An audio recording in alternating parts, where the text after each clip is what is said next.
Hello everyone, it's your host, your friend, your boy, Jet Black, the one and only, here with another exciting video. In this video, I am going to be reading the Batman Beyond, the animated series guide. This was published back in 2004, and it's a complete guide to the Batman Beyond animated series. This is a used copy that I got from Amazon.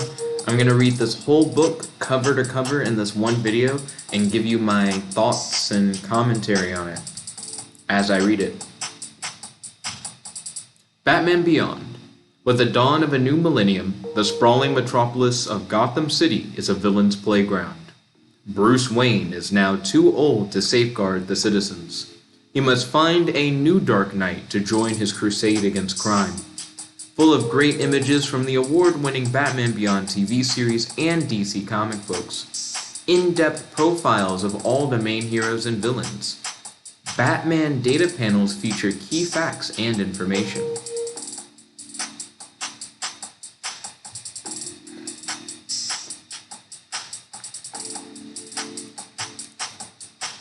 Let's open it up and look inside.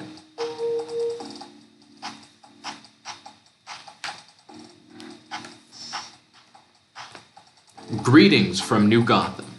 Gotham City has changed, and not necessarily for the better. This teeming metropolis has always been mired in crime and corruption. But in the past, Gotham could count on its Dark Knight defender to put evil in its place. Then, one day, in the not-so-distant future, Batman simply disappeared. Without a word to Gotham citizens, Bruce Wayne hung up the Caped Crusader's cowl and utility belt for good. The Batmobile gathered dust in the Batcave, and whatever hope was left in Gotham was soon to be replaced by despair. That was then. Now, a new Batman has emerged to bring law to the lawless. Gotham is bigger and badder. Its buildings are taller, towering nearly a mile above the mean streets of the old city. Flying cars careen through concrete canyons with neon vid screens flashing in the dark. Street gangs terrorize. Corporate tyrants oppress. The Dark Knight couldn't have come back at a better time. But he isn't Bruce Wayne. No, this Batman is Terry McGinnis, a teenage Tomorrow Knight determined to launch a new offensive in the war on crime. Bruce provides backup, while the young Avenger is fitted out with an awesome new arsenal to battle evil. And although the Rogues Gallery has changed, Batman's mission remains the same: to protect the innocent from fiendish foes.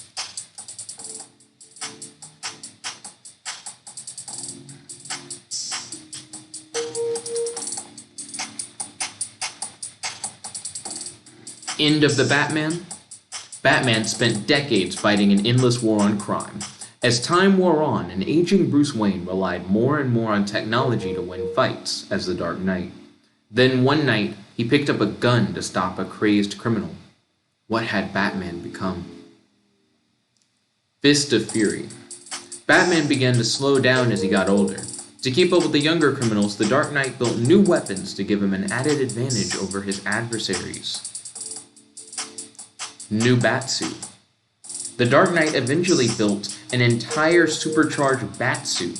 His new armor was darker and more frightening than the old costume. In his search for kidnapped debutante Bunny Vreeland, the suit increased his strength and agility to new levels. Batman's supercharged gauntlet and experimental exoskeleton helped him pack an even bigger punch than before. Terrified thugs faced a real super bat. Ion particles glow blue as Batman's gauntlet energizes for a strike. Shot down. Bruce Wayne's parents were murdered by a gunman many years ago.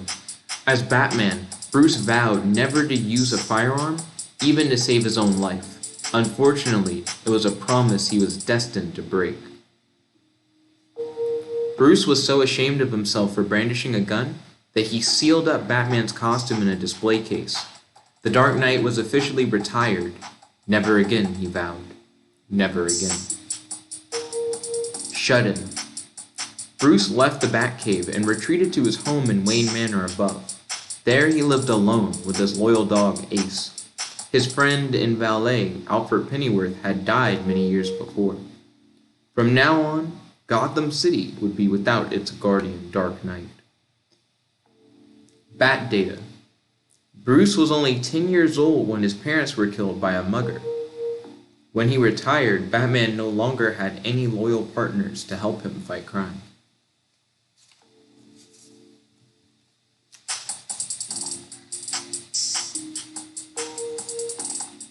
I keep trying to show off the pages, but it's weird to do with like a laptop webcam because I have trouble figuring out where I actually need to hold the book to show the pages. But let's continue on. So far, I don't have any comments for real on what we've read. A lot of this is just, basic information about like why Bruce Wayne stopped being Batman. The comment on Bruce was only 10 years old when his parents were killed by a mugger.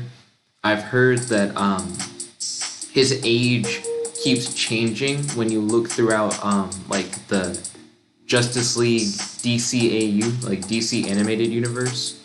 If you look in the show versus comments made in the comics and stuff like that his age shifts a lot. So it's hard to get a definitive timeline.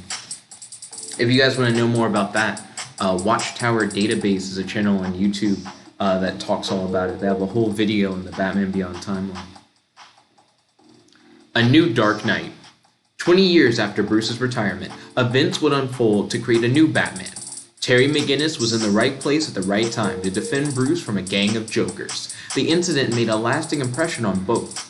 Like Bruce Wayne, Terry McGinnis would tragically lose his father, and like Bruce, Terry would seek justice as Batman. Terry McGinnis. Before his father died, Terry McGinnis only cared about having fun. Although he was basically a good kid, Terry's quick temper often got him into fights. Sadly, he argued with his dad on the last night Warren McGinnis was alive. Warren McGinnis worked in the research division of the Wayne Powers Corporation. When Warren's friend Harry uncovered the illegal production of nerve gas at the company, he gave Warren a computer disk detailing every sinister secret. Payback. Terry blamed himself for leaving his father at home defenseless, but he didn't have much more time to mourn. Terry discovered the computer disk and the secrets Warren McGinnis died to protect. Terry knew that wealthy Derek Powers could bribe the authorities to prevent an inquiry. The young man needed an ally, someone above the law. But would Bruce Wayne be willing to help Terry bring Powers to justice? A new beginning. Bruce listened patiently to Terry's story. He advised Terry to take the disc to Commissioner Barbara Gordon and to let the police handle Powers. However, Terry had a different kind of solution in mind. Contrary to Bruce's wishes, Terry took the Batsuit and went after Derek Powers himself. After 2 decades, Batman struck again. The Tomorrow Knight swooped into a Wayne Powers warehouse and shut down its dangerous nerve gas production line. Job opportunity. Bruce Wayne was impressed by Terry's skills in the Batsuit. Terry's mother thought Wayne was offering her son a job. If only she knew the truth about his new after-school career. With Bruce's approval, Terry became the new Batman. Soon the Batcave would be fully operational again, and a new war on crime would begin. Bat data. Powers' henchman Mr. Fix murdered Terry's father. Mr. Fix died battling the new Batman.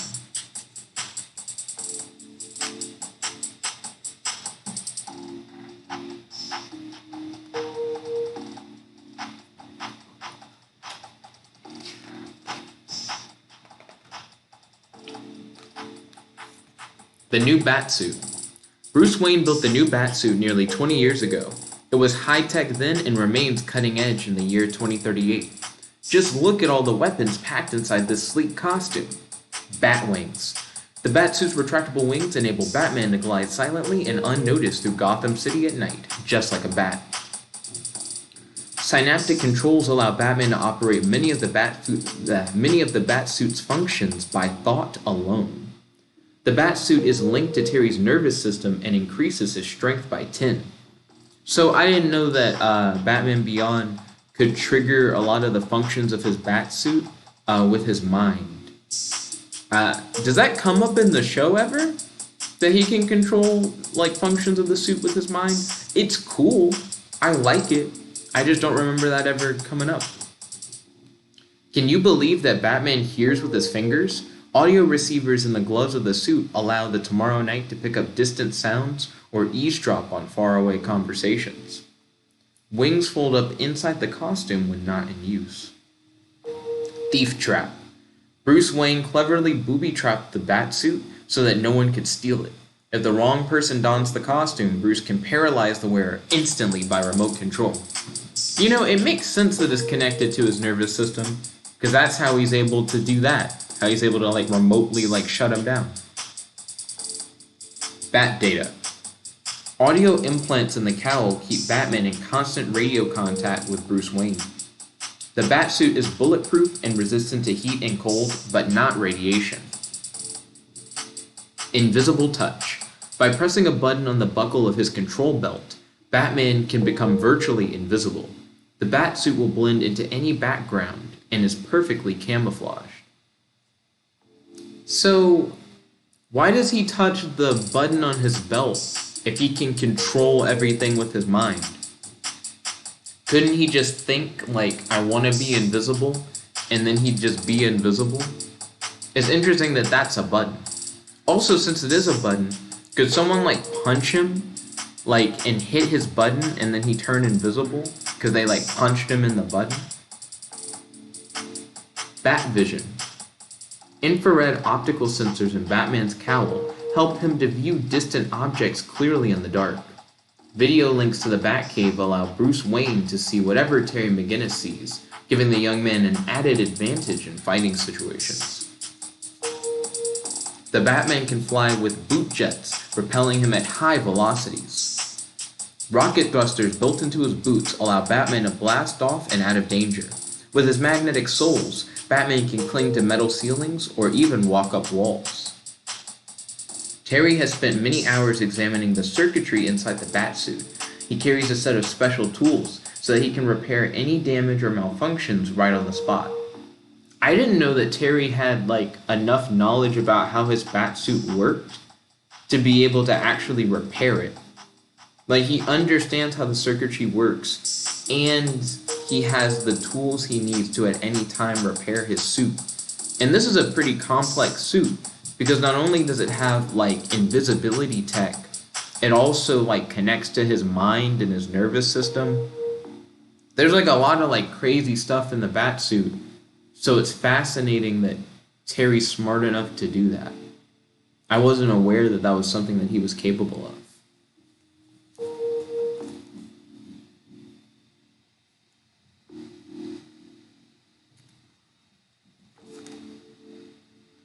We're currently now 12 pages in. Bat gadgets. In addition to his battling Batsuit, the Tomorrow Night has a flying Batmobile that he drives both down and above the mean streets of Gotham City. He also has a new generation of cool gadgets tucked into his utility belt to help him win the war on crime. Rocket Wing. A nifty new vehicle in Batman's arsenal. The Rocket Wing is a jet-propelled skateboard. It is easily maneuverable between the skyscrapers of Gotham's concrete canyons. I do not remember the Rocket Wing. I remember him, like, flying with his wings and him having rocket boots, like, on the last panel. I don't remember him having a flying skateboard, like, ever. This seems very new to me. I've seen all of Batman Beyond. Is it just something that he didn't use often? It looks cool. They have, like, art of it. But this seems brand new to me. Batman tracks crooks with a rocket-fired homing device launched from his glove. The device is magnetized in order to stick to fleeing getaway cars. Collapsible batarangs are concealed inside Batman's gauntlets. With a flick of his wrist, Batman can shoot these like lasers and shock his foes silly. It's interesting when they say, like, with a flick of his wrist, because that makes you think, is this another thing where it's like motion controlled? Where he's, like, doing a thing? Because they mention that he can control the suit's functions with his mind. Can he not just think, I want to shoot a batarang, and then shoot a batarang? Like, I guess I'm curious, what does the mental control thing actually let him control? Because it seems like so far, he, like, flicks his wrist, or he, like, touches his belt. And his belt's called a control belt, which makes it seem like the belt is how you would control the suit's functions. Can his mind do whatever the control belt can do? And then if that's the case, what's the point of having the control belt? If someone removes Batman Beyond's control belt, can they then control the functions of the suit even if the belt is separated from it? These are the questions. For close-up video surveillance, Batman sometimes takes a sneak peek with night vision bat binoculars. What? Hold on. For close-up video surveillance, Batman sometimes takes a sneak peek with night vision bat binoculars. So, the bat binoculars and the rocket wing seem like two gadgets that feel very unnecessary. Because on the previous page, we see that he has like rocket boots and wings just built into his suit. He can just already like fly through the air. I guess the rocket wing you would think would allow him to like... No, I don't know what it does. I don't know what it adds at all. Maybe it's faster. Maybe it's faster than when he flies around. And then we already know that he has bat vision where he can see things from far away, even in the dark. So I guess the binoculars let him see even farther away in the dark, I guess. It just seems weird. Like, it seems like he has a few, like, redundant gadgets for some reason. Batmobile. The Batmobile has always been Batman's preferred mode of transportation. The Tomorrow Night's vehicle is a fast-flying car with all sorts of offensive and defensive devices, but no steering wheel. Defenses include smoke projectors and armor plating. The Batmobile can only be driven by a person wearing the Batsuit. Remote controls in the Batsuit allow Terry to pilot the Batmobile from blocks away. Batman only has to move his arms to steer the Batmobile. Remote controls in the Batsuit allow Terry to pilot the Batmobile from blocks away. If that's the case, right? Then does that mean that Terry can control the Batmobile with his mind? Because he can control the suit with his mind, and then the suit controls the Batmobile. So I guess I'm curious, like, how many of Batman's gadgets can he just control with his mind then?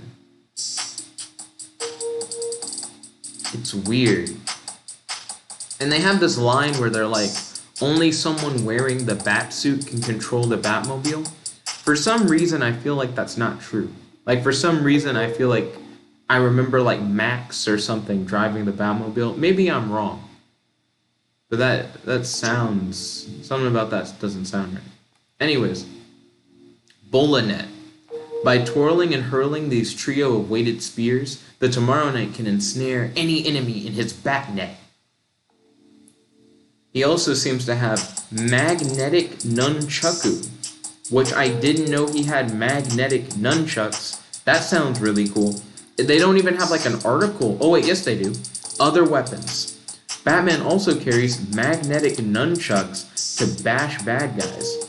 Dark Knight shields repel bullets or blasters. Smoke bombs make villains cough up confessions. Plus, a Dark Knight staff blocks blows from swords or clubs. What? I haven't seen any of this. Does he really have, like, magnetic nunchucks and, like, shields and stuff? Like, this almost seems like it's talking about, like, action figure accessories, not stuff that I actually ever saw in the show. I would love to see him pull out some magnetic nunchucks or, like, his Dark Knight staff and shields. That sounds pretty dope. Balancing atop his rocket wing, the Tomorrow Knight surfs into action. They keep calling him the Tomorrow Knight. I don't remember Batman Beyond ever being called that before. Bat data. All of Terry's Bat gadgets are built and maintained by Bruce Wayne. Bat gadgets like the Batarang and Bat Bolas are based on ancient traditional weapons. Makes sense. Oh, I forgot to show off the page. So we're not even like 30 pages into this yet. So let's see how long this takes. Also, I'm still trying to figure out how to show off these pages in like the best way possible, because I want you guys to get a sense of what the book's like. The Batcave. When Bruce Wayne retired from fighting crime, the Batcave was mothballed for 20 years. But it didn't take long to put the high-tech headquarters back into action. The Batcave is Batman's base of operations. Here, Bruce Wayne serves as the Tomorrow Knight's guide and mentor, using all the sophisticated equipment at his disposal. From the central computer terminal, Bruce monitors Terry's actions and guides the new Batman through a maze of secret tunnels built by Wayne Corp. These passages give Terry fast access to any point in Gotham. Batcomputer. The Batcave contains the most sophisticated computer system ever built. The Batcomputer stores case files on all Batman's enemies, past, present, and future. Batdata. The Batcave is located in a system of caverns directly beneath Wayne Manor. The Batcave contains trophies taken from villains during Bruce's many years as Batman. Excuse me, my apologies. Bat Time. Terry first discovered Batman's underground headquarters after saving Bruce from the Jokers. When an exhausted Bruce fell asleep in his study, Terry heard a strange noise nearby. It was a bat trapped inside a grandfather clock. When Terry freed the winged creature, he accidentally opened the hidden entrance to the Batcave. That's where the bat had come from. Now Terry understood how Bruce could fight so well. Bruce was really Batman. The Batcomputer allows Bruce and Terry to examine critical clues from fingerprints to tissue samples. The Batcave holds all the equipment the Tomorrow Night needs to identify and collect incriminating evidence. The Bat Family. Inside the Batcave are all the costumes worn by the Dark Knight and his closest allies. On display are Batman's original Batsuit and the uniforms long ago belonging to Robin, Tim Drake, Batgirl, Barbara Gordon, and Nightwing, Dick Grayson. Family ties. In the Batcave's medical bay, Terry learned the truth. Years ago, Bruce's former partner, Tim Drake, was caught and brainwashed by the clown prince of crime. The Batcave had been wrecked by the man who was once Robin the Boy Wonder.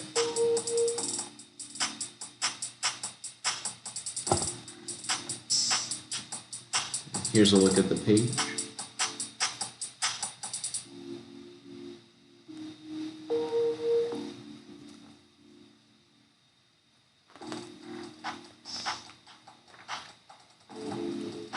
Bruce Wayne may be old, but he hasn't given up on crime fighting just yet.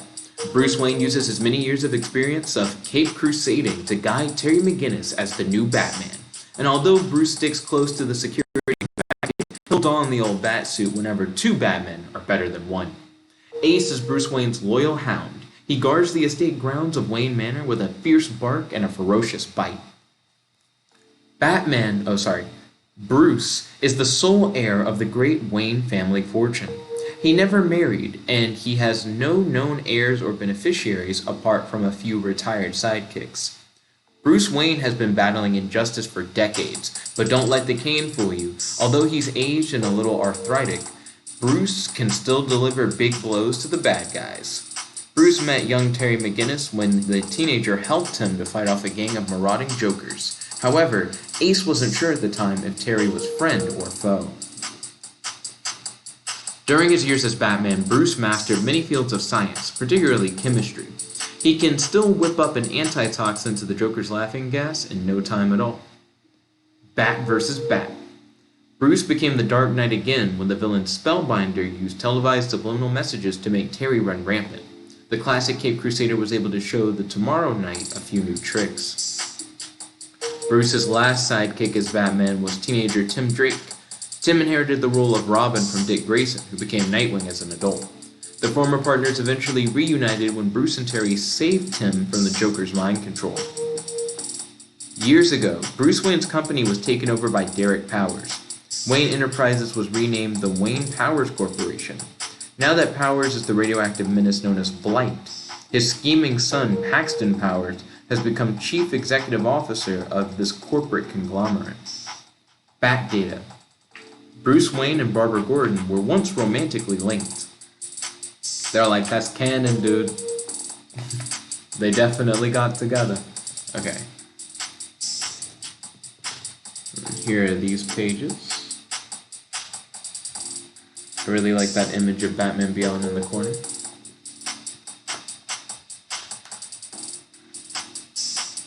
That was bizarre.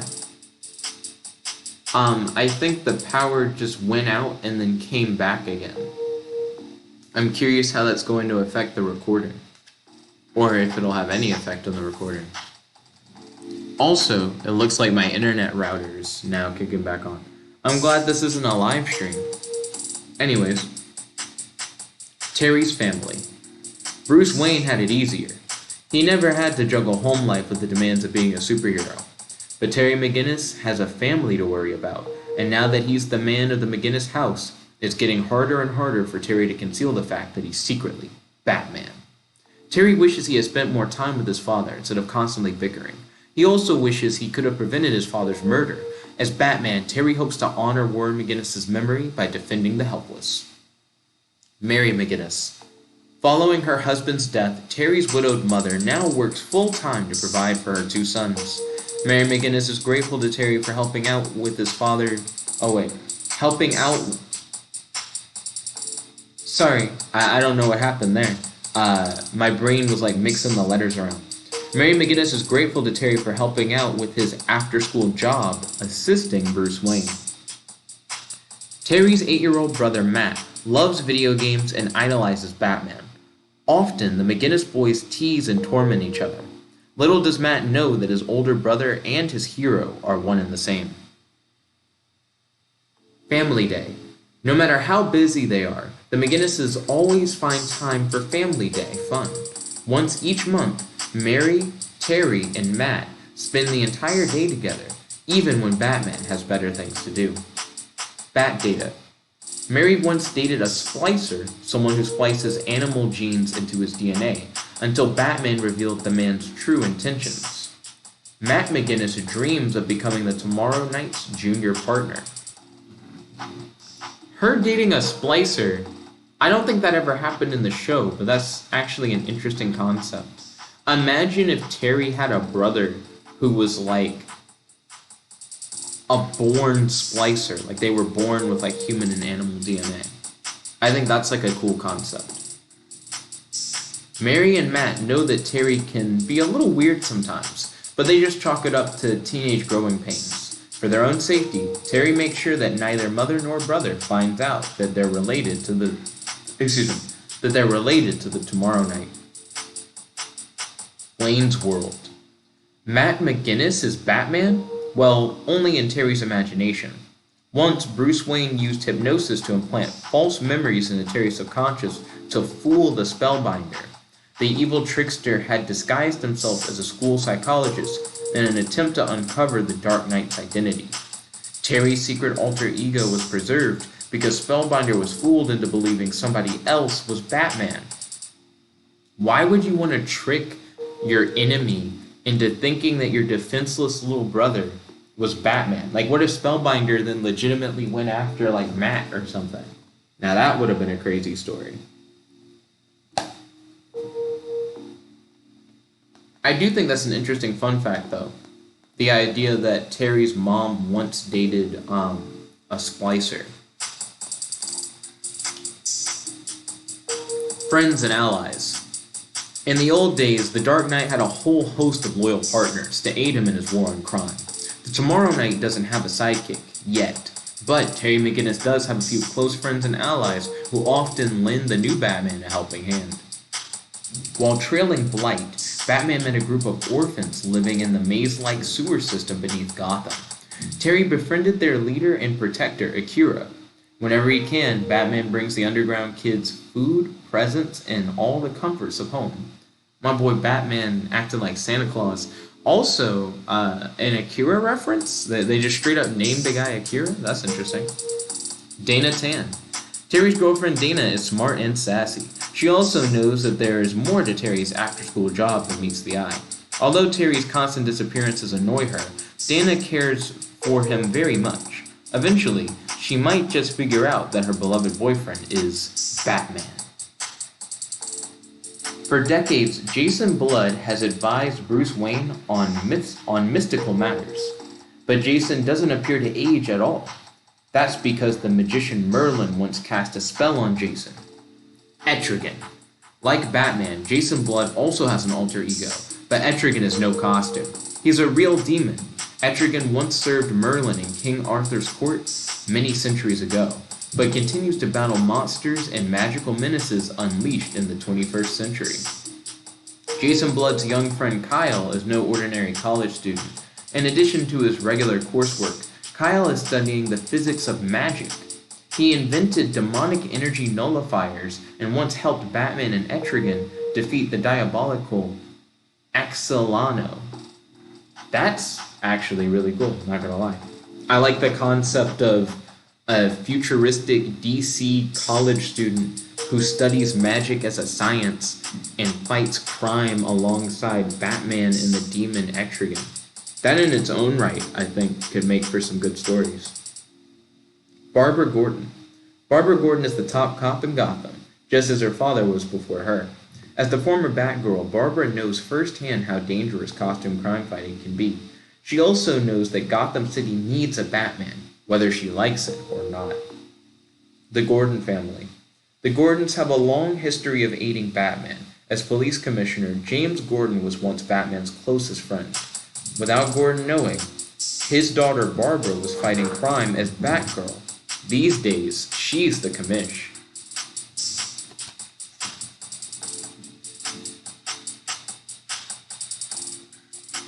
It's so awkward trying to hold the book up to the screen for you guys to see it.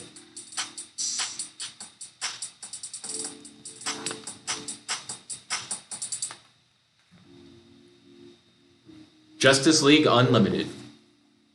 In the 20th century, Batman belonged to the Justice League of America, a group of the world's greatest superheroes, so it's only fitting that the Tomorrow Night of the 21st century should join a Justice League Unlimited, featuring some familiar faces and some dynamic new defenders. The Watchtower is the JLU's high-tech headquarters. It's based in Metropolis, the great city guarded by Superman. But with teleporting boom tubes courtesy of Barda, the JLU can tackle any threat on Earth in the blink of an eye. Unlimited backup. Batman isn't a full-time member of the Justice League Unlimited. Instead, he prefers to watch over Gotham and aid the JLU only when it needs him. And the team really needs him when it faces arch foes such as Black Light. Barda hails from the dark and distant planet Apokolips, home of the evil Darkseid. She's super strong and wields an energy-blasting Mega Rod. Barda is married to the master escape artist known as Mr. Terrific. Green Lantern, or Kai-Ro, is a monk who meditates when he's not shining his green light on evil hiding places. Green Lantern's power ring transforms his thoughts into green glowing solid energy. After Batman and Aquagirl, he's the youngest member of the JLU. Superman is an old friend of Bruce Wayne. So is Barda. Superman is an old friend of Bruce Wayne. So is Barda. Aquagirl, Green Lantern, and Warhawk are all brand new heroes like the Tomorrow Night. Warhawk. Like his predecessor Hawkman, Warhawk has wings and an anti-gravity belt. Although short-tempered, he is a fierce and formidable fighter. Warhawk and Batman don't always see eye to eye, but they always put aside their differences when it's time for teamwork. Light versus Dark. The alien adversary Black Light has his own mighty power ring. Was he a former Green Lantern himself? And for what sinister scheme did he force the pacifist Kai-Ro, Earth's latest Green Lantern, into a fight? Green Lantern normally looks for non-violent ways to subdue supervillains, but even he rises to Black Light's violent taunt and is captured. Aquagirl, the Atlantean heroine, can swim like a fish and breathe underwater. Her real name is Marina. I do like learning more about the Justice League Unlimited team. I already know a good bit about them. I'm trying to think, what did I read here did I not that I did know about before? I think Blacklight is a character that I may not have known about before. Um, and it is interesting that he does have his own power ring. I'm curious if he's supposed to be like a Black Lantern or if he's something else entirely. Um, I'm trying to see if there was anything else here that really stood out to me. Like, I think this is like an interesting section, but I just don't necessarily know what to say about it. I know Cairo is my favorite characterization-wise, because I love the idea of a monk who essentially can manifest like his thoughts into reality, but he uses it specifically to go like the pacifist route. You know, he could essentially create any weapon he imagines, but instead he tries to find peaceful ways to use his creative abilities. I feel like I would read a book just about Cairo. Gotham of the future. How Gotham has changed in the 21st century. The dirty city is 10 times larger and 100 times more imposing. Buildings loom higher, cars zoom above the roads, robots are commonplace, science fiction has become science fact in the world of the tomorrow night. Megalopolis. Gotham was originally built on industry. Charitable companies like Wayne Enterprises were once the backbone of the city. Now giant corporations are everywhere. Their mile-high buildings eclipse the little sun. Eclipse what little sun reaches the streets. In Gotham, traffic jams are a problem of the past. With the advent of anti-gravity technology, flying vehicles soar high above the ground. Just watch out for those crazy hover taxi drivers. Elevated roadways and high-velocity commuter trains link Gotham's mile-high skyscrapers. Bruce Wayne was forced out of his company in a hostile takeover by the diabolical Derek Powers. However, Bruce made sure he could keep an eye on Powers. The Wayne Powers complex has many secret doors known only to Bruce and Batman. In the future, you don't have to exercise to stay fit. For an extreme makeover, some citizens just inject themselves with nanites. These microscopic robots work beneath the skin to make biological adjustments. But sometimes the nanobots develop a life of their own. When that happens, their human hosts act like runaway robots. Okay, that's cool. I actually really like that. Splicers. For young Gothamites, the latest craze is to splice animal genes into their own DNA. You could be an alligator man or a real foxy lady. Splicing was made possible by Dr. Abel Cuvier, who once spliced himself with the genes of a tiger, a hawk, a snake, while fighting tooth and claw with Batman. Bat data. In the future, cash money has been replaced by credit discs. Giant construction robots help to build Gotham's mile-high buildings. It's interesting that they call them credit discs, because I remembered the credits more or less just being like credit cards. Also, I'm not sure if I showed the Justice League Unlimited page, so give me one moment. I'm going to turn back to show that off before we continue.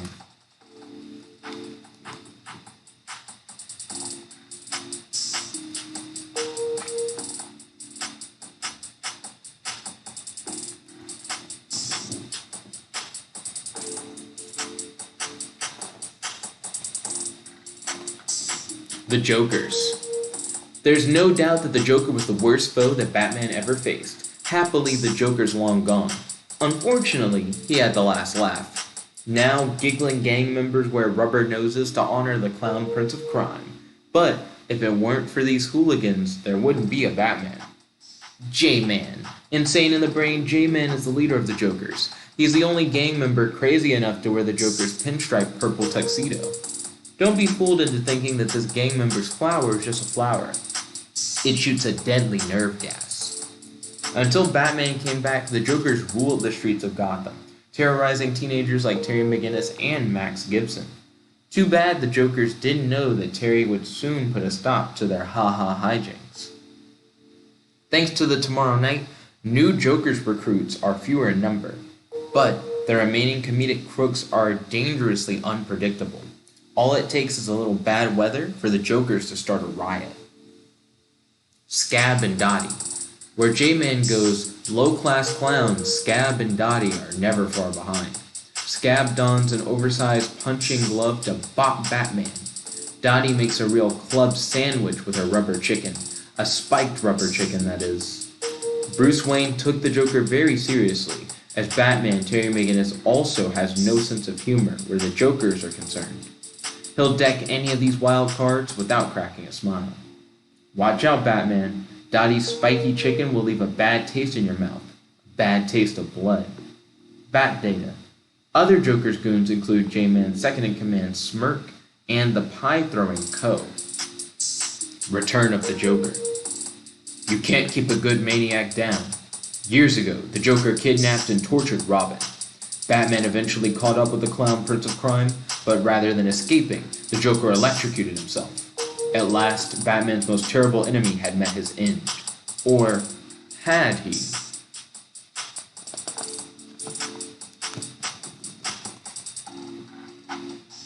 Here's that spread. I think I'm getting a little bit better at showing these pages. Blight. Maniacal mogul Derek Powers had the run of Gotham City until Batman returned to action. The Tomorrow Night's discovery of the weapons Powers was developing at the Wayne Powers Corporation led to a fateful fight. In the struggle, Powers was covered in his own caustic chemicals and transformed into the glowing ghoul Blight. As Blight, Derek Powers is a walking hunk of radioactive waste. One touch from Blight and your skin will burn, blister, and burst. Arms dealer. With his new bioweapon, Derek Powers was going to make a killing, literally. This terrible tycoon even tested his flesh-eating nerve gas on his own employees. After having Terry McGinnis' father murdered, Powers thought he had taken care of everyone in on his secret. Terry McGinnis used the bat suit to wreck Powers' nerve gas factory. When Powers tried to stop the Tomorrow Night with his gun, Batman hurled a nerve gas canister at him. Powers accidentally shot the canister and was doused in the deadly gas. Blight can hurl balls of radioactive matter from his fingertips. He covers himself in synthetic skin, but his body's radioactivity eventually breaks down the fake flesh, especially when he gets angry. The madder Blight is, the hotter he burns. Bat Data. Blight's radioactive skin is transparent. He is the Tomorrow Night's most dangerous foe. Blight once lived inside an abandoned nuclear submarine. Caesium-90. Blight blames Batman for his freakish fate. Now he seeks out radioactive isotopes to fuel his insatiable hunger for energy. The only way the Tomorrow Night can get close to Blight is by spraying him with Caesium-90, an element that renders radioactivity totally harmless. Meltdown. Blight once tried to steal xanthalium, zostrium, and zeliconium, 3 radioactive elements that would allow him to drain the power from anything. Batman was hot on Blight's trail to prevent a 21st century energy crisis, and so was the Game Stalker. In the end, Batman covered Blight in molten lead, but Game Stalker zapped Batman and took Blight's inert body home as a hunting trophy. Hostile takeover. Powers climbed to the top of the corporate ladder by buying out other companies and then firing the chief executives. He forced Bruce Wayne out of Wayne Enterprises and turned the once benevolent business into a weapons manufacturer.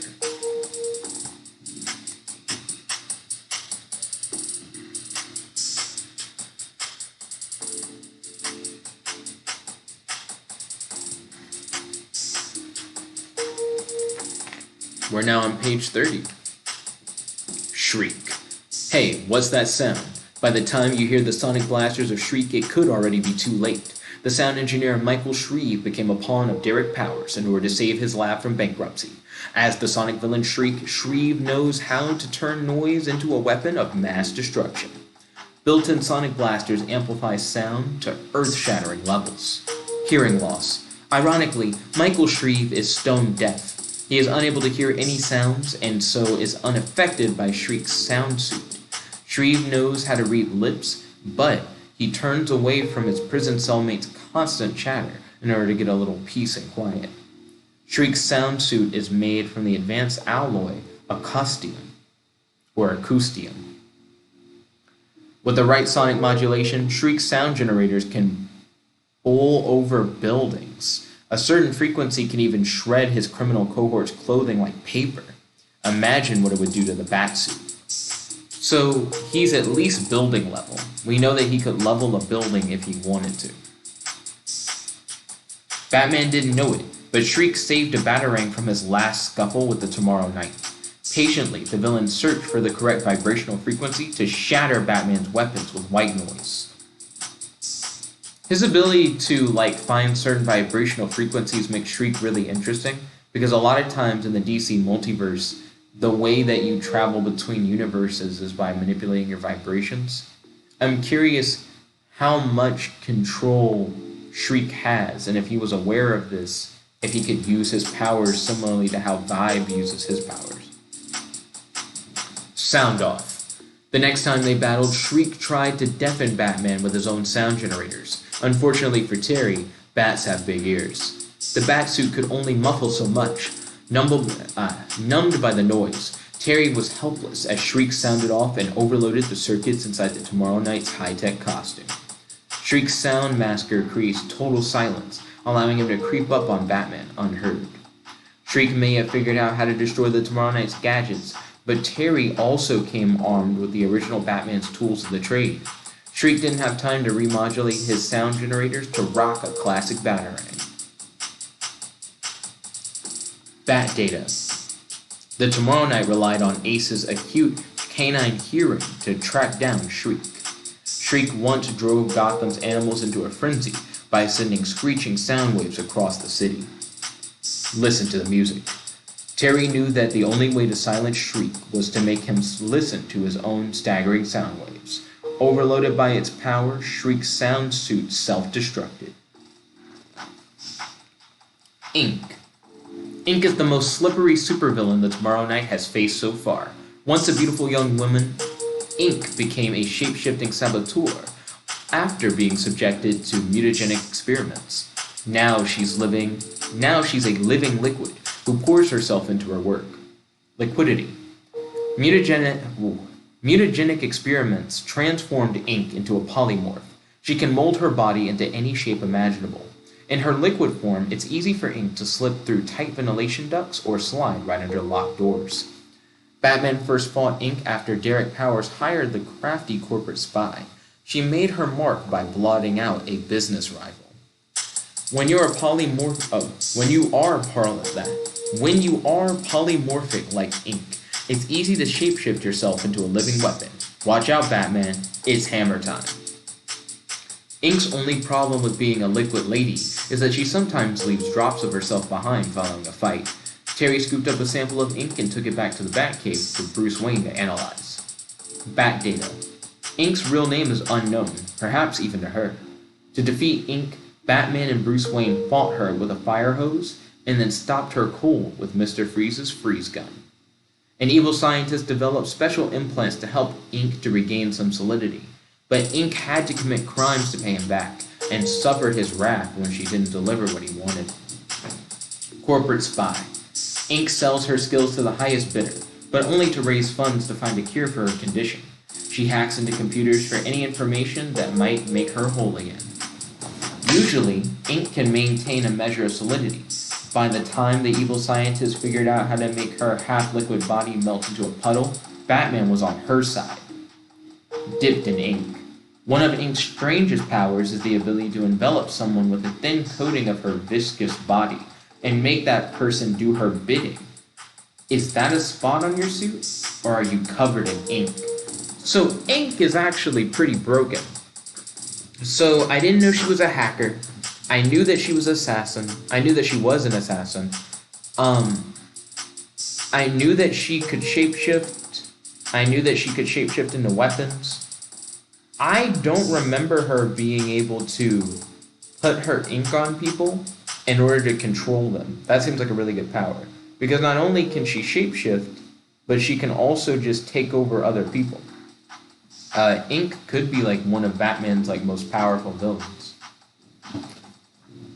I mean, I don't think she'd really be able to do anything to Blight, but she could probably control most of Batman's rogues gallery, and even Batman's allies if she wanted to. So, I mean, she seems pretty good. Also, I'm not sure if I showed you guys the last few pages. I think I started just flipping through. So there's Shriek's page. I really like Shriek's design. I know I showed you guys Blight's page already. Here's Ink's page.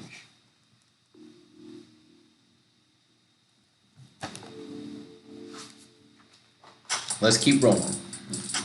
Gamestalker. Gamestalker hunts the world's most dangerous prey, be it man or beast. Unfortunately, that includes the Tomorrow Night. To prove his superior tracking skills, Gamestalker often tricks Batman into becoming his target. Gamestalker prefers to hunt bare-handed. Other than his own bionic body, Gamestalker's favorite weapon is the electrified pike. It stuns his prey senseless before Gamestalker makes the kill. Big game. When Terry McGinnis and his friends found themselves on Gamestalker's island of dino animals, Terry had to make a difficult decision: hunt or be hunted. As Batman, Terry bravely tried to subdue the savage beast before Gamestalker slaughtered everyone. Gamestalker has an island of dinosaurs? Nani, I just didn't know that was a thing. That's pretty wild. Gamestalker's bionic body allows him to leap enormous distances in pursuit of his prey. Gamestalker knows Terry's secret identity. Other foes would gleefully use this knowledge to terrorize the Tomorrow Night. But despite his hobby of hunting Batman whenever possible, Gamestalker isn't considered a true enemy. Powerful bionic hands can kill prey with one clinch. Gamestalker's career as a professional big game hunter ended when a ferocious Black Panther mauled him. His wounded body was repaired with bionic parts. Now he's as strong as 10 men and possesses heightened senses. Gamestalker can see, hear, or smell prey from miles away. One of Gamestalker's eyes contains electronic crosshairs that draw a bionic bead on the targets. Gamestalker won't use firearms, but he's a dead shot with a tranquilizing dart gun. Trophy room. Gamestalker's trophy room looks more like a cave. Inside there are all sorts of exotic creatures stuffed and mounted so that Gamestalker can relive the thrill of his hunts. His most recent catches include the lead-encased Blight and a hybrid Hippo-Rex. Like a Hippo T-Rex combination? What weird animals exist in the Batman Beyond universe? I knew they had splicers, but do they have spliced animals? Big data. Gamestalker was once employed by the US government to hunt down the criminal known as Falseface. The Royal Flush Gang. A team of professional thieves... Oh, hold on. Before I get into the Royal Flush Gang, I gotta show you guys Gamestalker. Essentially DC's Kraven the Hunter.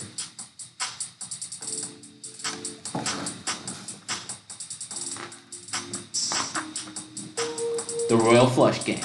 A team of professional thieves, the Royal Flush Gang isn't playing with a full deck. This family of fiends always tries to deal Batman a losing hand. However, the Tomorrow Night can think of 10 reasons why one of these card sharps isn't all bad.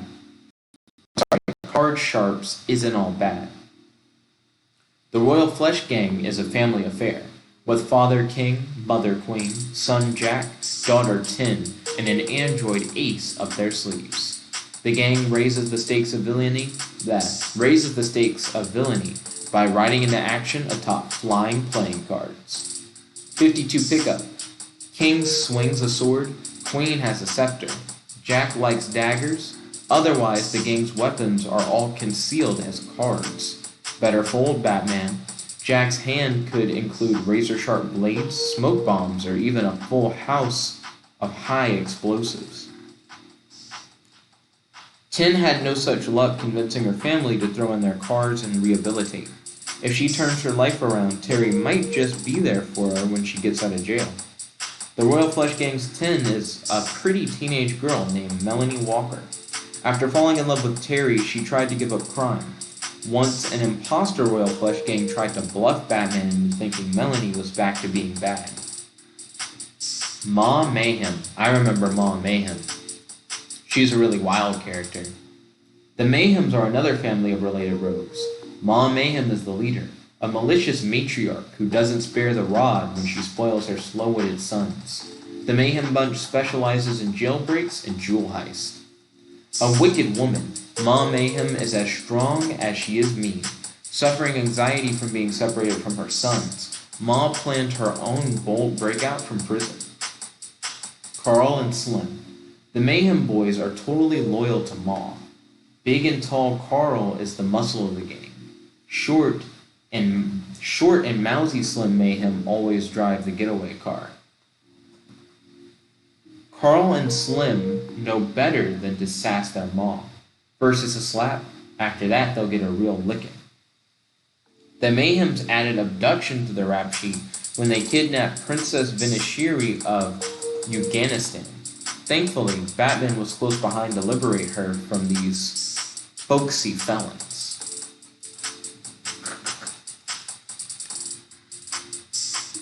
I was actually researching the Royal Flush Gang recently. The Royal Flush Gang in DC Comics right now is actually fairly similar to the Batman Beyond Royal Flush Gang. I believe they're essentially just using those designs for the current DC Royal Flush Gang. Spellbinder. Dizzying and diabolical, the Spellbinder hypnotizes his victims into having haunting hallucinations. Even Batman isn't immune to the Spellbinder's ocular orb. This floating eyeball can transfix the Tomorrow Night and make him do the bad guy's bidding. Mesmerized. Spellbinder is really former Hamilton Hill High School psychologist Dr. Ira Billings. Billings got tired of being underpaid and unappreciated, so he took to spellbinding his students in order to make himself rich. Under the Spellbinder's thrall, even peaceable people are forced to bash the Tomorrow Night. Batman stopped the Spellbinder's scheme of hypnotizing rich high school kids into revealing where their family jewels and wealth were hidden. Later, Spellbinder placed subliminal messages in television broadcasts to mesmerize the Tomorrow Night. Somehow, Spellbinder figured out that Tomorrow Night was a teenager. In disguise, Dr. Ira Billings used his mind-reading machine to give psychic profiles to students he believed might secretly be Batman. Spellbinder's costume is covered in hypnotic patterns designed to mesmerize anyone who sees him. What? Hold on. So I was about to kind of talk about how I didn't think Spellbinder was really that good. Because I'm like, Ink is a shape-shifting hacker assassin who also can just control people. But Spellbinder's like, if you look at me, I got you. You're done. My outfit hypnotizes you. And then my gadget, it hypnotizes you. But it seems like he's very vision-based. Like, you could kind of Medusa his ass. Like, if you don't look at him, he doesn't really have any power over you, and then you can kind of just fight him. But I don't know, Spellbinder's interesting. I still think Ink is better. Ink has like a variety of skills. Also, the fact that he has like a mind-reading machine is kind of interesting. That seems fairly useful. Terminal. As the Teen Terror Terminal, Carter Wilson once led a rebel rabble of jokers. Psychotherapy helped Carter to bury his sinister side deep inside his brain. However, Terminal was just waiting for the right time to tear Carter apart. Carter Wilson went to Hamilton Hill High School with Terry McGinnis and Max Gibson. As Terminal, Carter once threatened Max's life. Max forgave Carter after he had served his sentence and defeated his dark side. When Carter successfully separated his good side from his bad side, Terminal took over. Pretty soon, Terminal's gang of jokers were back in action, blasting Batman silly with their gag guns. Two-Faced. Batman beat Terminal by appealing to the goodness left in Carter. In the end, Carter went back to Juvenile Hall. Terminal and Carter are now divided right down the middle, each constantly clash for control of Carter's body and soul. So Terminal is pretty much just Two-Face, and you could argue that Spellbinder is fairly similar to Scarecrow. Oh no, here we go. I hadn't realized I had let go of one of the pages.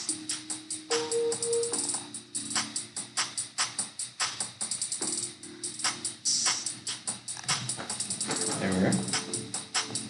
Let's keep this train moving.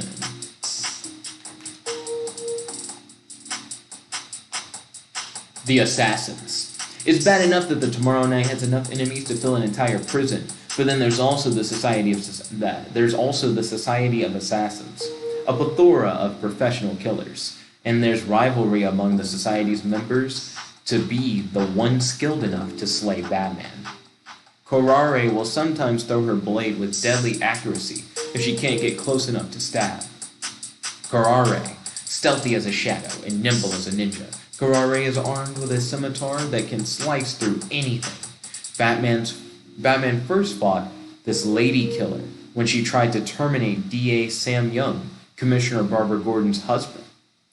It's not easy catching a sword between your hands before it cuts you in half, but Batman knows just how to stop Corrare's scimitar, even when another assassin is wielding the deadly blade. Secret Society. To join the Society of Assassins, new bloods must prove their worthiness by spilling blood. Batman's. Corrare's ranks highest among the killer elite, and is the Society's leader. The penalty for failing her is death. Bat Data. Corrare is incredibly fast and agile. She knows many martial arts skills. Corrare's scimitar can slice concrete or steel like a hot knife through butter. Only Society members may wield it, and they would rather die themselves than let an outsider like Batman defile their sacred sword. Well, shit. She has a sword that can cut through anything. I still think Batman Beyond's greatest rogue is Ink. Ink is like a liquid, shape-shifting person, so I imagine the sword would cut through her, but it wouldn't really matter. Like, in order to defeat Ink, you have to do something like evaporate her, or like freeze her in place, or something like that. Like you have to take advantage of her like chemical properties. But a lot of Batman's villains, you could incapacitate by just like knocking out. Whereas with like Ink, you just kind of have to deal with her. And if Ink gets on your body, it's kind of game over. You know what I mean? Batman's probably protected from Ink thanks to his Batsuit, but pretty much everybody else is vulnerable for the most part. I imagine she can't control Blight, because Blight's radioactive, but still. Cobra.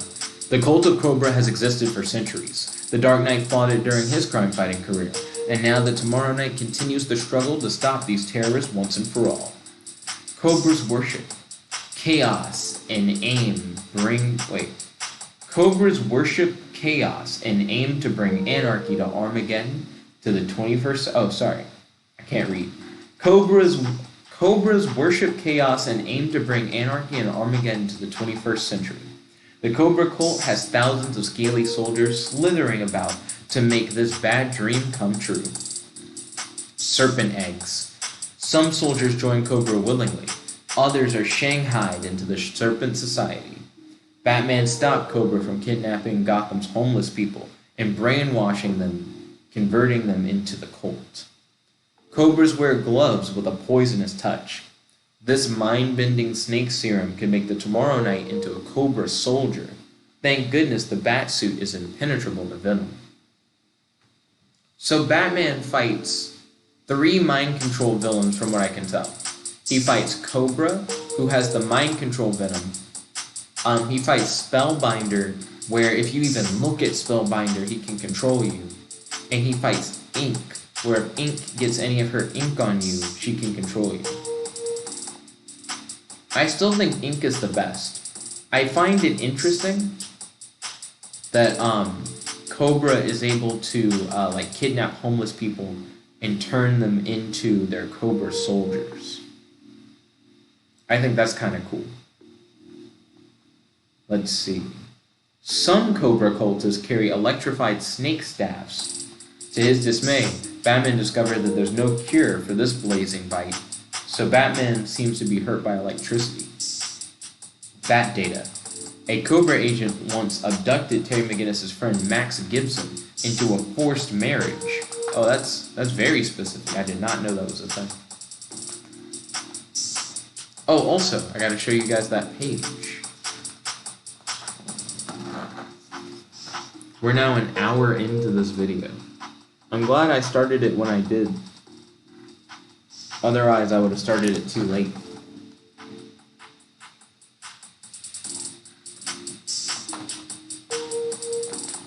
Demons. Some say that Gotham City is a magnet for evil.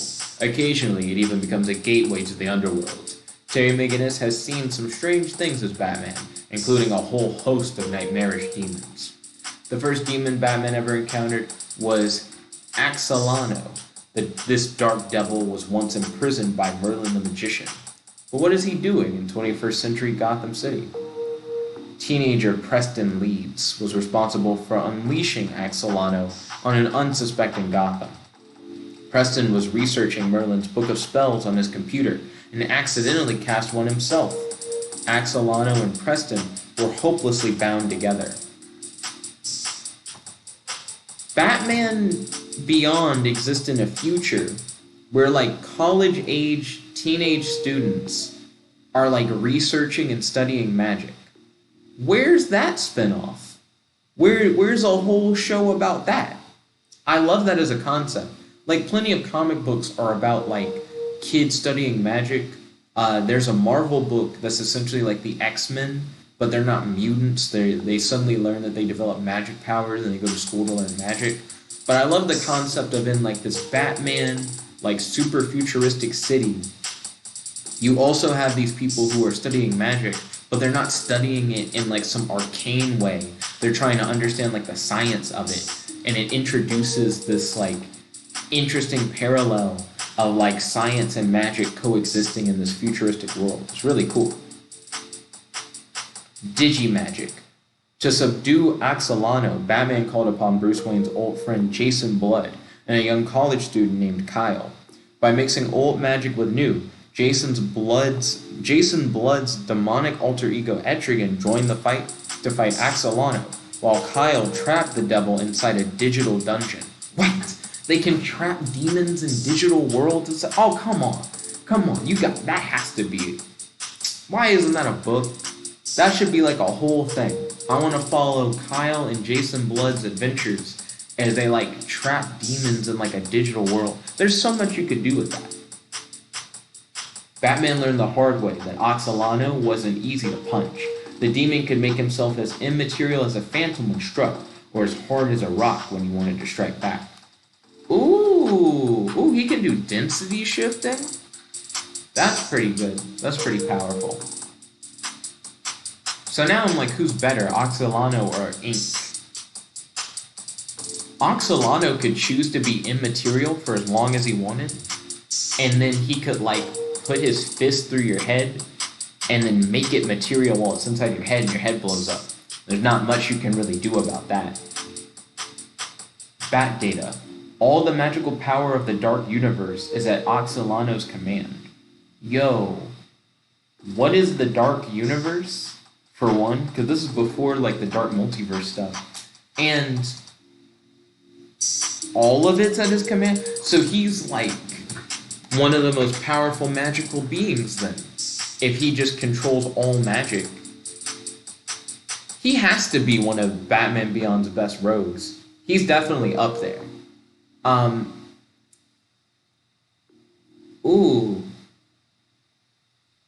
don't know. Him and Ink are definitely up there. He got caught and thrown into a digital dungeon.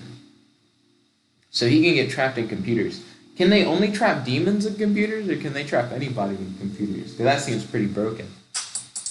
Vendetta. There were many who hated Derek Powers' evil son Paxton, but Vendetta wanted revenge against him more than most. No one was going to stop her getting justice for his betrayal of her father. And that included Batman. At first, neither the Tomorrow Knight nor Powers realized the truth behind Vendetta's identity was closer than they thought. Miss Winston. Paxton Powers ordered the death of Miss Winston, his father's secretary, because she knew too much about his crimes. But she didn't die. Unknown to everybody, she was in fact Vendetta, imbued with superpowers. Bigger and stronger than most men, Vendetta was a fierce fighter too. Bullets simply bounced right off her body and only made her madder. Oh, is she like the Hulk? Is she like Batman Beyond's Hulk?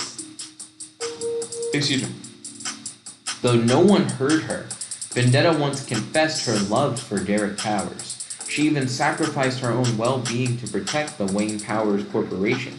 While fighting Batman, her glowing tears fell like acid onto the toxic power sticks and ignited an inferno. She has toxic radioactive tears? She's bulletproof and she's super strong. She's also really big, apparently. Vendetta was determined to stop Powers from shipping dangerous power stick batteries made from 2 inert gases. The power sticks gave off poisonous fumes when these gases were mixed. Vendetta hijacked a hover truck and terrorized its drivers to prevent such an outcome. So Vendetta's like an anti-hero. That's kind of interesting. I like that. Both of these villains are cool. Seriously though, I need an Etrigan Beyond comic. Believe that. Rogues Gallery. Blight, the Jokers, and Shriek aren't the only offenders Batman has to worry about in his future world. The Rogues Gallery keeps growing with all new foes, including the following felonious fiends. Mr. Freeze. Derek Powers thawed out villain Victor Freeze from suspended animation. Unfortunately, Freeze still needed low temperatures to survive. That's why Mr. Freeze returned with an icy vengeance. Stinger thinks that he's the bee's knees with his high-tech flight suit and barbed dart launchers. But after aiming too many bad puns at Batman, Stinger himself was stung and swatted. Stinger sounds really lame. Mr. Freeze stops his enemies dead in their tracks with an icy shot from his cryo blaster. Big data. Blight cracked open Victor Freeze's cryo suit, which then exploded and apparently destroyed the long-suffering Mr. Freeze. Ratboy Patrick. Fitz can control rats and mice. He once kidnapped Terry's girlfriend, Dana Tan, because he had a crush on her. After his face was burned in a fight with Batman, Fitz tried to alter his rodent-like appearance. Dana still wouldn't go out with him, though. The Mummy. The ancient mummified madman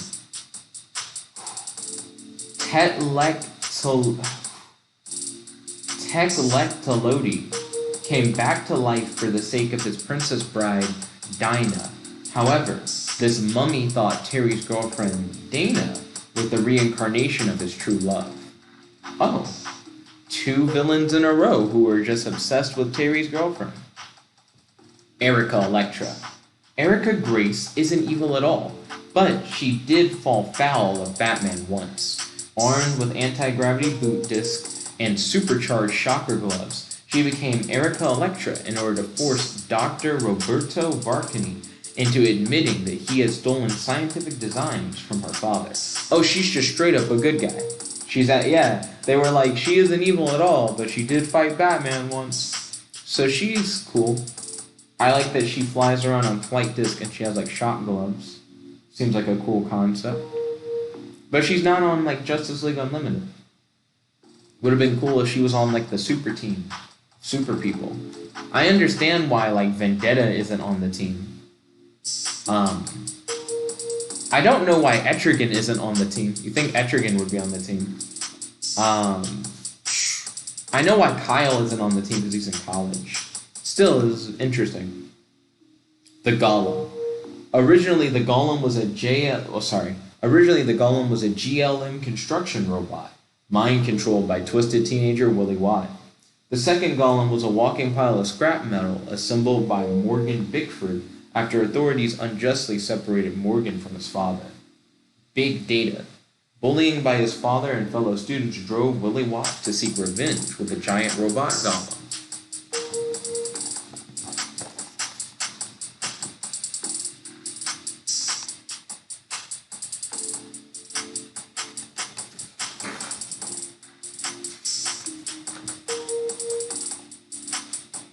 That's the book. That's the entire guidebook from beginning to end. Well, hold on. There's a gazetter before we hit the index. So I'm not going to read the gazetter. I mean, I could read the gazetter. The gazetter is just like, here is a character. Here's who they were voiced by. They first appeared in this episode of the show. And it's just that for like everybody in the book. So I guess I'll hit you up with the Gazetter real quick. Aquagirl was voiced by Jodie Benson, first appeared in The Call, Part 1, episode number 46. Barda was voiced by Farrah Fort, first appeared in The Call, Part 1, episode number 46.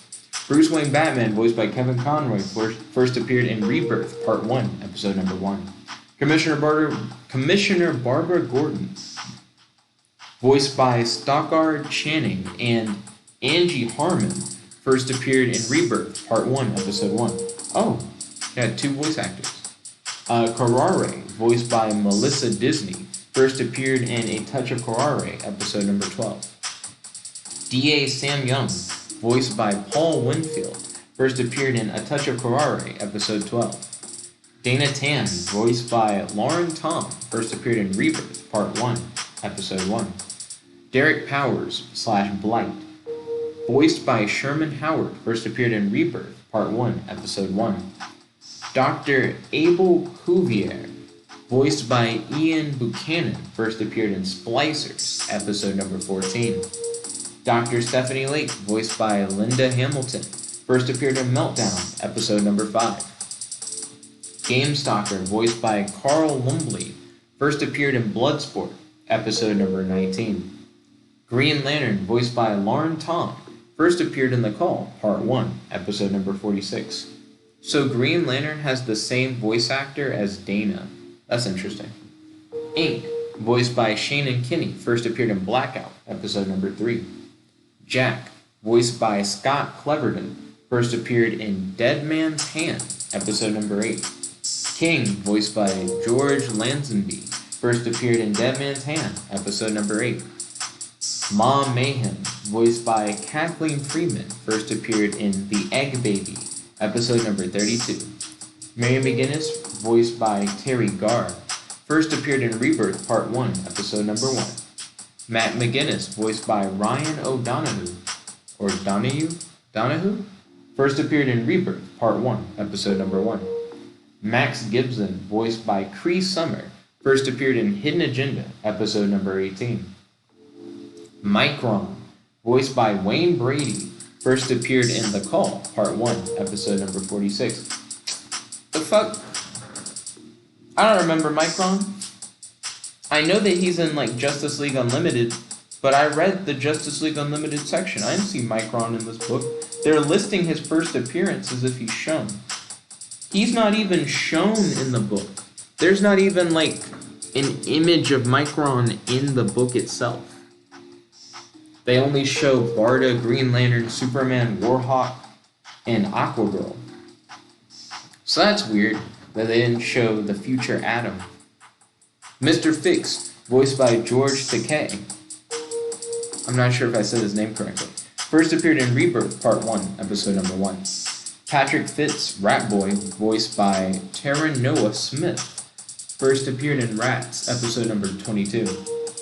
Paxton Powers, voiced by Carrie Elwes and Parker Stevenson, first appeared in Ascension, episode number 13. Queen, voiced by Amanda Donahue, first appeared in Dead Man's Hand, number 8. Amanda Donahue? I wonder if she's related to the other Donahue, who does the voice for Matt McGinnis. Shriek Walter Shreve, voiced by Chris Mulkey, first appeared in Shriek, episode number 7. Spellbinder, voiced by John Cipher, first appeared in Spellbound, episode number 8. Superman, voiced by Christopher McDonald, first appeared in The Call, Part 1, episode number 46. Tin / Melanie Walker, voiced by Olivia D'Abo, first appeared in Dead Man's Hand, episode number 8. Terminal / Carter Wilson, voiced by Michael Rosenbaum, first appeared in Hidden Agenda, episode number 18. Terry McGinnis / Batman, voiced by Will Friedle, first appeared in Rebirth, Part 1, episode number 1. Victor Freeze / Mr. Freeze, voiced by Michael Ansara, first appeared in Meltdown, episode number 5. Warhawk, voiced by Peter Onorati, first appeared in The Call, Part 1, episode number 46.